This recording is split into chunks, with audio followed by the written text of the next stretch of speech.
কালকে রাত্রেবেলা থেকে সারা রাত বৃষ্টি হয়েছে এবং সকালেও বৃষ্টি হচ্ছিল। তারই মধ্যে আমি বাজারে গেছিলাম কিছু বাজার করতে। বাজার থেকে ফিরে আমি কিছু সবজি কাটছিলাম। আসলে আজকে যেহেতু সকাল থেকেই বৃষ্টি হচ্ছে আর বৃষ্টির দিন মানেই তো খিচুড়ি। খিচুড়ি কিন্তু বৃষ্টিতে বেশ লাগে।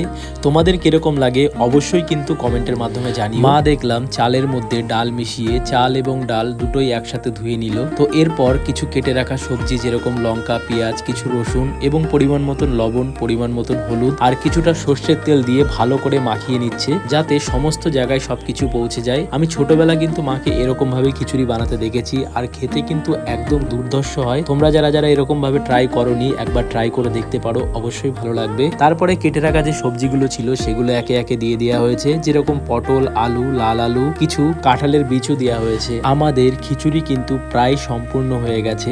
এরপর শুধু সোমবারা দেবে আর সোমবারা দিলেই কিন্তু খিচুড়ি কমপ্লিট। তারপর কড়াইয়ের মধ্যে কিছু পরিমাণ তেল দিয়ে একটু পাঁচফোড়ন, একটু শুকনো লঙ্কা, একটু তেজপাতা এবং আদা বাটা দিয়ে ভালো করে নাড়াচাড়া করে কিছু পরিমাণ খিচুড়ি কড়াইয়ের মধ্যে দিয়ে দিয়েছে। তারপর এটাকে নাড়াচাড়া করছে। আসলে এটাকেই সোমবারা বলা হয়, আমি জানতাম না এবং আমি বুঝতেও পারছিলাম না যে এই এত খিচুড়ি কিভাবে সোমবারা দেওয়া হবে। আচ্ছা, এই জিনিসটাকে কি সত্যি সোমবারা বলে নাকি অন্য কিছু বলে? তোমরা যদি কেউ জেনে থাকো কমেন্ট করে জানিও।